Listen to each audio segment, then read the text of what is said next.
going into the Mediterranean, it's going into the rivers, and it's going to destroy. She says it might not even be able to fix this problem. As a matter of fact, let's join her right now in Israel, in Jerusalem. Let's take a look.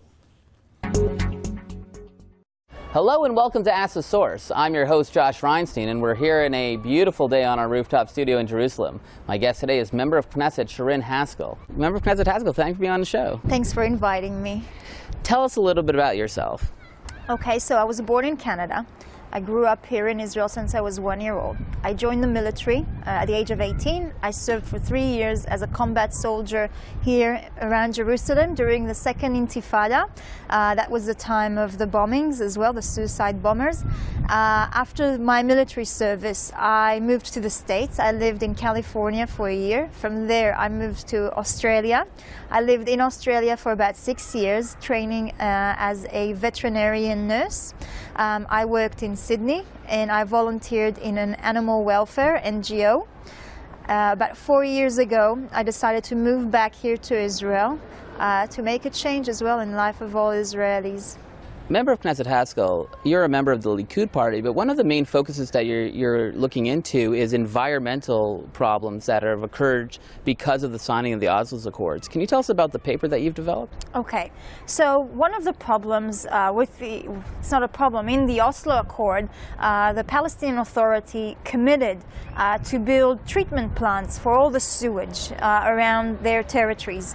And so about 20 years ago, since then, nothing has been actually done. There is sewage, open sewage in the cities that is flowing into the rivers. Those rivers end up in major Israeli cities like Tel Aviv, like Caesarea, like Beersheba, and in the Mediterranean Sea. What kind of impact would this have on the environment here in Israel? Okay, so it's a major impact. First of all, the environmental impact in the rivers and in the seas, the destruction of vegetations, the destructions of animal, of sea life, not to talk about the soil. Now, we're not just talking about home sewage, we're talking about industrial sewage. This is sewage that contains chemicals, it contains poisons, it contains carcinogenic chemicals. And so it can be really dangerous for humans, vegetations, and animal all around wherever it spreads. The money given to the PA comes from countries like America and Europe. Why wasn't more done to make sure that this money that was designated for environmental projects actually went to the projects? Okay, so it didn't actually, it wasn't monitored, the money.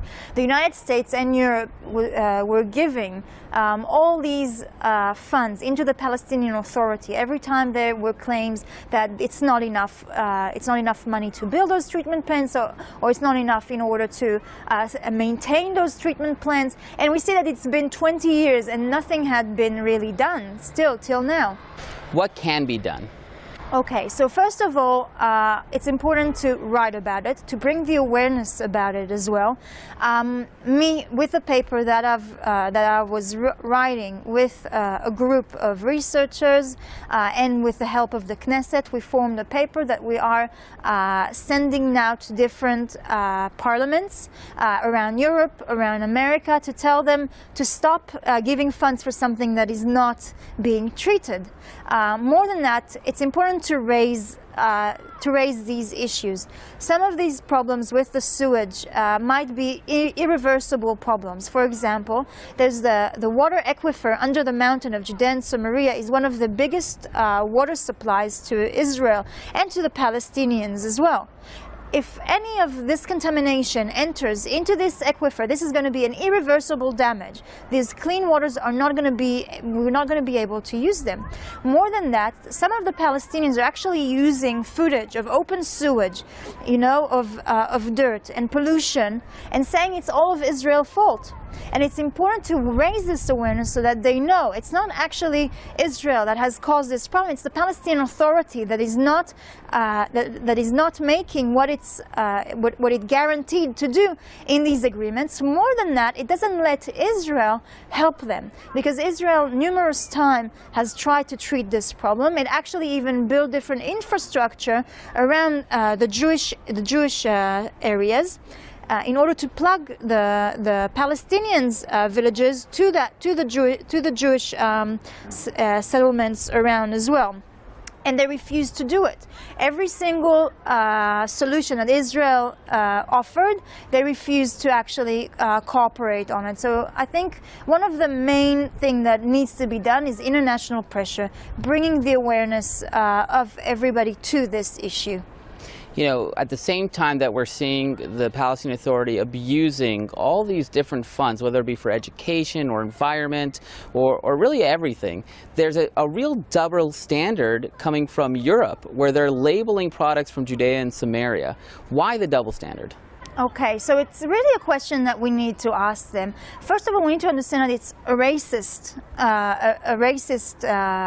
issue.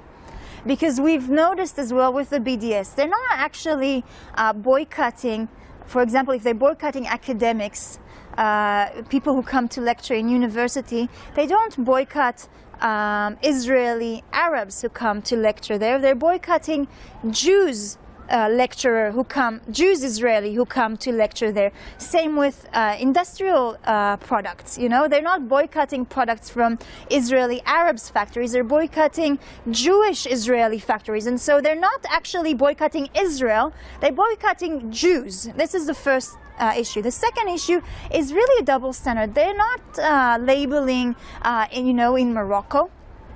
They didn't request to label in Turkey what comes from north of Cyprus. And so this is a real question that we need to ask the European Union and the European parliaments. Member President Haskell, there are literally tens of millions of people watching the show. What message do you have for our viewing audience? I think my message would be all of nations, all of people who believe in the same shared values of democracy and freedom need to join forces together. Don't leave us out. We are part of the free world. We are part of the democratic world. And so by trying to boycott, to single us out, you're actually damaging the only democracy within the Middle East. Thank you, Member of Knesset Haskell, for being on the show. And thank you for tuning in to Ask the Source. I'm your host, Josh Reinstein, now back studio. Back. Listen, think about this. Think about Israel and what's taking place. What they're saying is they need our government's help. They need the 530 folks we sent to Washington, D.C. to get behind the Palestinian Authority.